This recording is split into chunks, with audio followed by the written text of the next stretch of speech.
Hey guys, welcome back. Let's take a look inside Thunder Truck 1.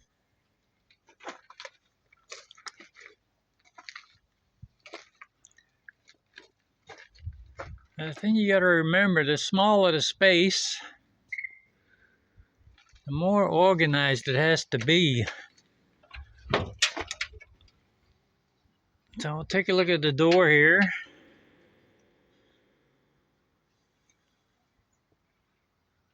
I got to fix up my door. And you can see some of the rust there, how bad it was. But I can repair that. I'll patch that up and fill it in, and then I'll put a nice piece of, I still got some diamond plate left. A nice piece of diamond plate there wouldn't look too bad. Match everything else. And down here you can see how bad the rust is.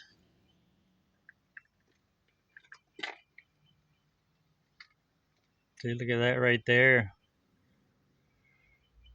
Holes. And the floor is also a mess. So I'll probably put a plywood floor like them old Peterbilts did. But the first thing I did when I got the truck is I had the seats reupholstered, because the truck looked so rough that I wanted to do something right away just to give me some inspiration and to get me going with everything. I'll see if I can get up in the truck without dropping the camera. And something I've noticed about this truck is it seems to get taller every week. I can just grip that. Little bit shaky, but not too bad. It's a close-up of the upholstery.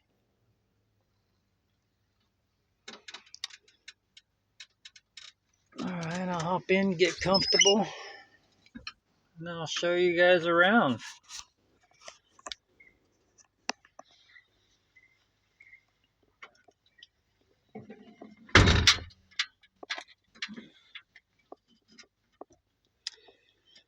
You can see I had the passenger seat done too. The seats were all tore up. Now the seats, I had them done quite a while ago, and you can see they're holding up beautifully, except for this one little part there that's, I'll see if I can do something with that, but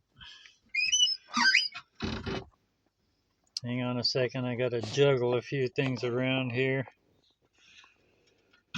And I also had the bunk recovered to match. See that?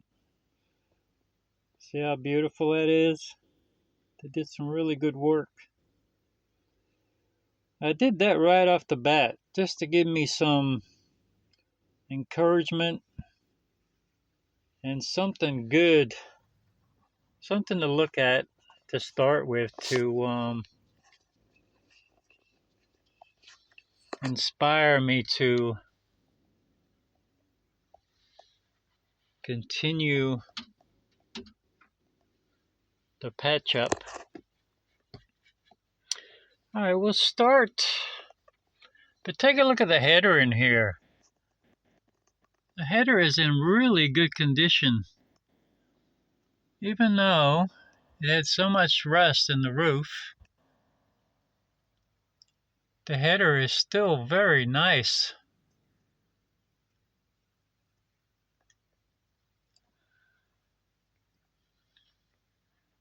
And we'll start with the top, and then we'll go down to the corner.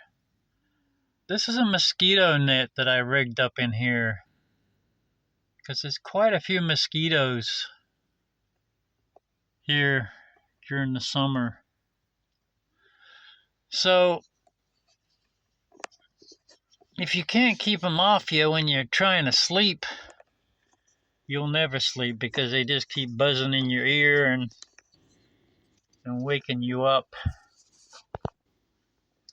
So this ring right here is actually the top of the mosquito net. And I found this bar you see across here. Somebody threw that away at a truck stop. It's called a trucker's trident down here.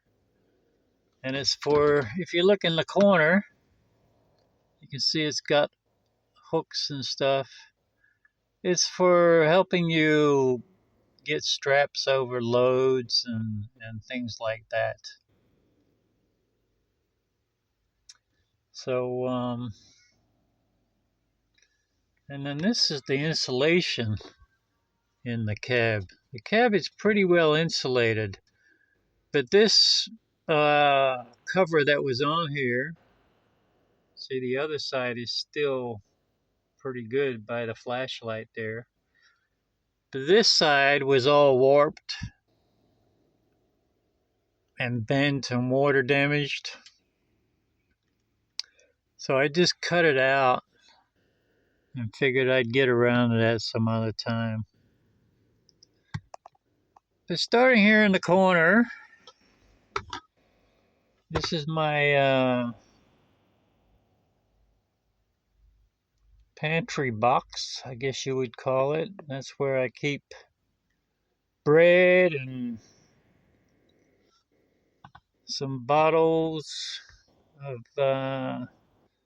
different things, cooking oil and cereal and knives and forks and things like that. And then, by the way, that flashlight up there, that is an awesome flashlight. That's an underwater flashlight. And that was in storage for 8 years. And I picked it up and I thought, oh, this will be no good anymore. And I left the batteries in it too. And I turned it on and it came on. And the batteries that were in it lasted about 2 months, which was really amazing.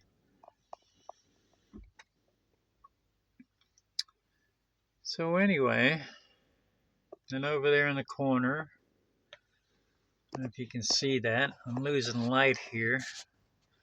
There's a little television there strapped up against that window.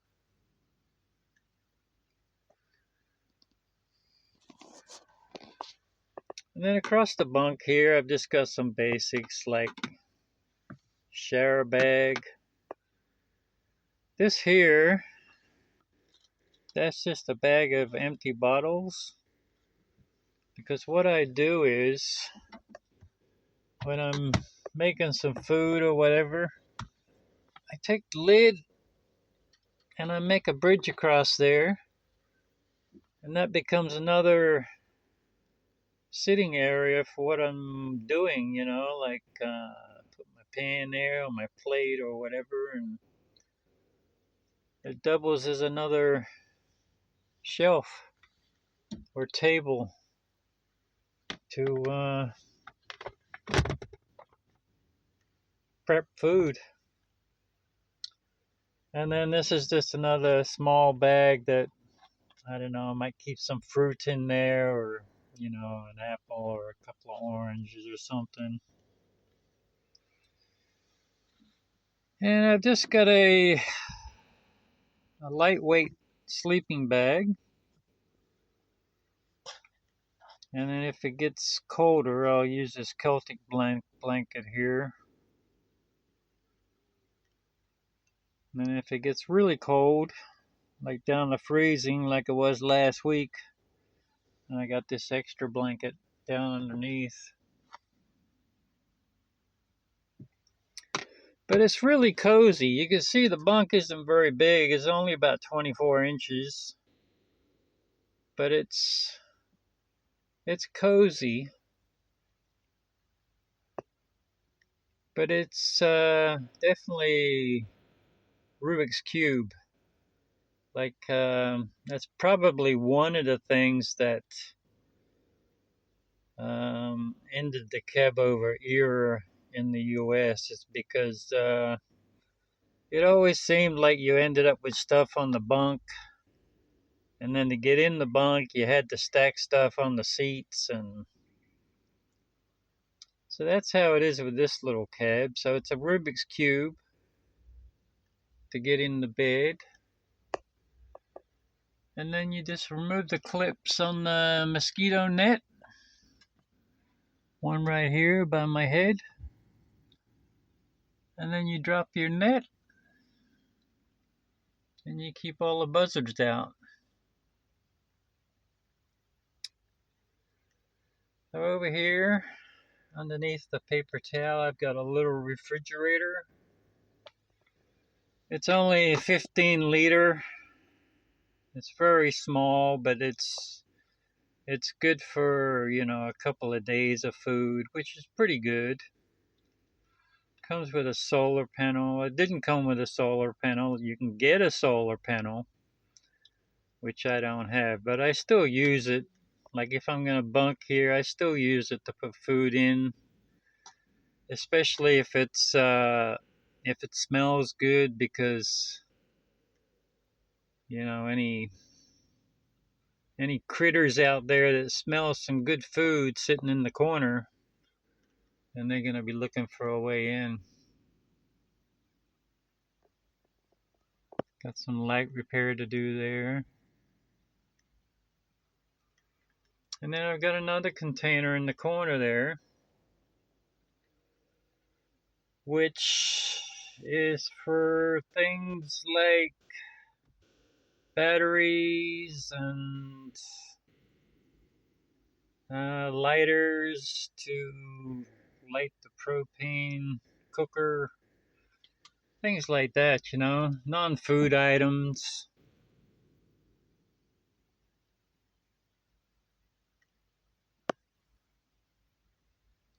Yeah, I got a candle there. I like a bit of candlelight in the evening.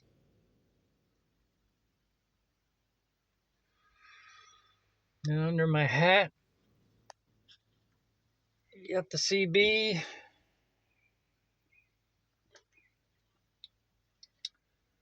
Sure, they call him a CB down here.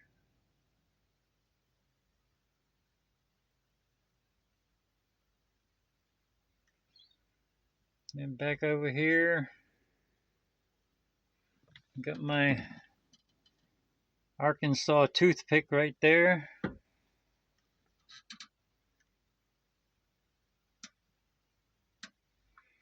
And then right in front of me on the doghouse, I rigged up a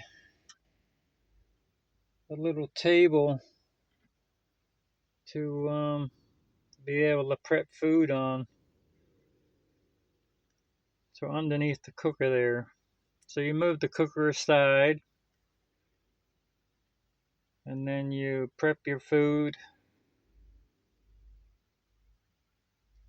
Put your food up on the shelf. Set your cooker up and start cooking.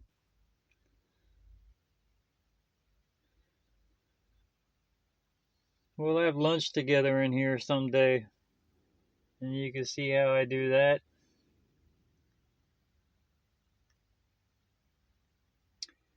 But you can see it's all in pretty good condition in here. But here's a good example of how bad the rust was. I mean, look at that.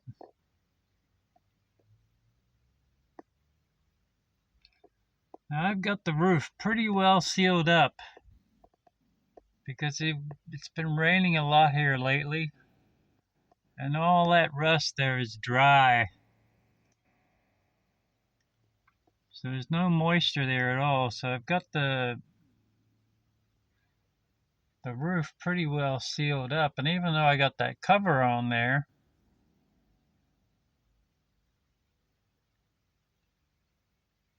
if the roof wasn't sealed up, this would still be moist and wet.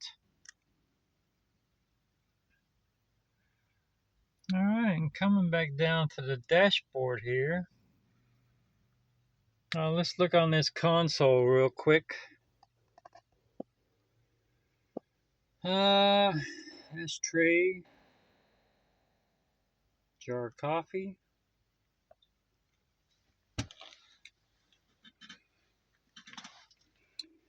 So this is a 16 speed, like I was saying in a previous video. And you got the splitter. If you look there, you got the splitter right there on the shifter. But the splitter for your upper range is right here on this console. And it's actually this right here. That's your splitter. So it's basically 8 speed, upper and lower. But you can split all gears. So you got 4 split up to your top 4, but you can split every gear, which is pretty cool, huh? And then I rigged up this 12 volt connection here so I could run that fan when it's hot. At least blow some hot air around.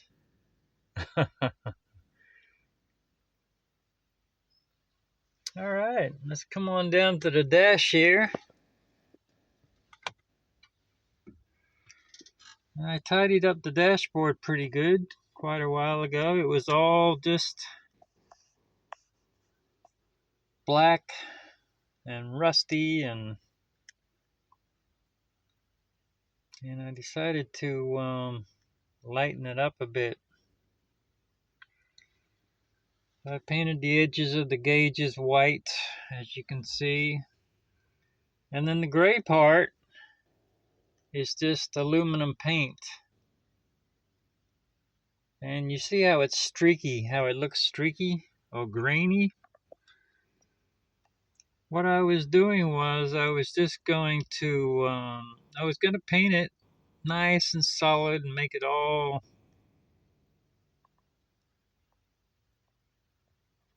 solid aluminum color. But then after one coat, it looked like this. And I thought, oh, that's pretty cool. Kind of like wood grain, but not. So I just left it streaky because it gave it a different look.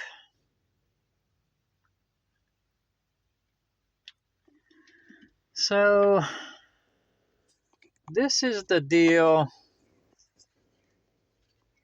Juggle things around again. This is the switch to raise and lower the rear axle. See, so you push up to run level, that's your wheels, and you push down to lift that rear axle.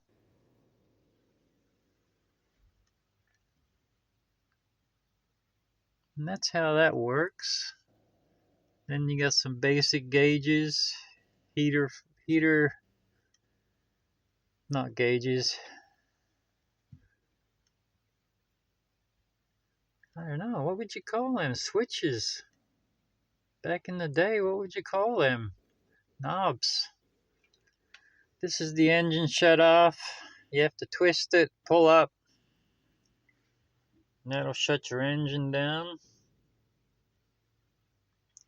And then this is the lever that was added on to run the hydraulic, or PTO, I think they call it.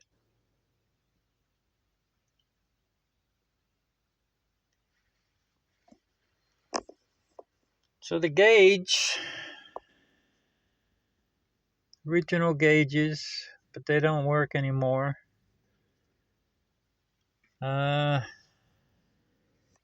Speedometer doesn't work. You see it's in kilometers.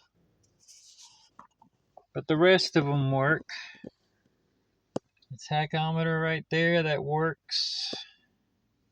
And then you've got the water temperature at the top. Oil, of course.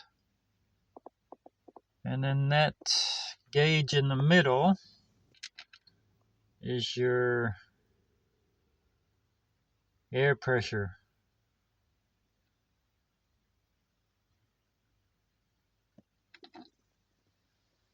And then these knobs over here are just spotlight, headlight, fog light.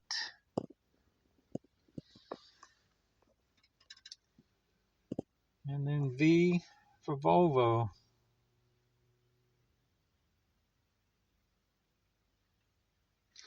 It's too bad that's busted off right there, but I'm not going to replace it with something because this is original, so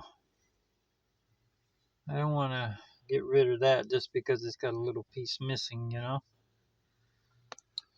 Here's another interesting thing to look at. Right here, this lever, right here, is your parking brake. So this ain't like a new truck where you've got your yellow and red protection valves. When you release this, you just run air to everything. And then if you want air going to the trailer for brakes and such, then you've got taps at the bottom of the air lines. So when you want air to go to your trailer, first thing you do is you get out there and you turn your taps on so that they're open. And then you come in, release your parking brake, and start grabbing gears.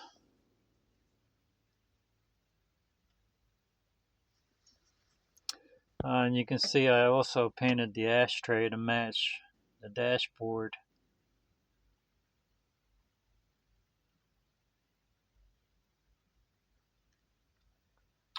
Okay. And that's how cozy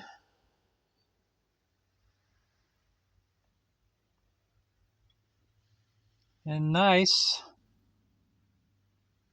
even the smallest cab can be.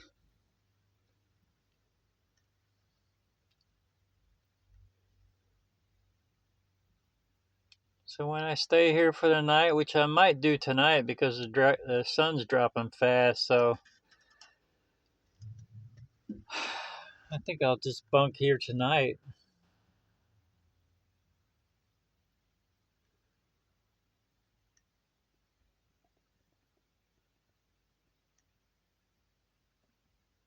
Yeah, I've got some water supply there so I can make some coffee. And then I can get up in the morning and decide how my day is going to go.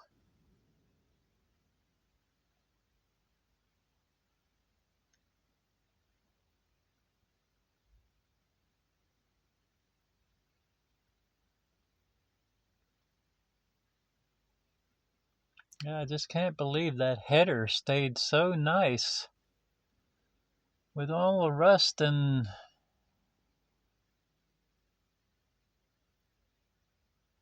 everything that was in the roof. I mean, that's just, it must be made of some really good quality material.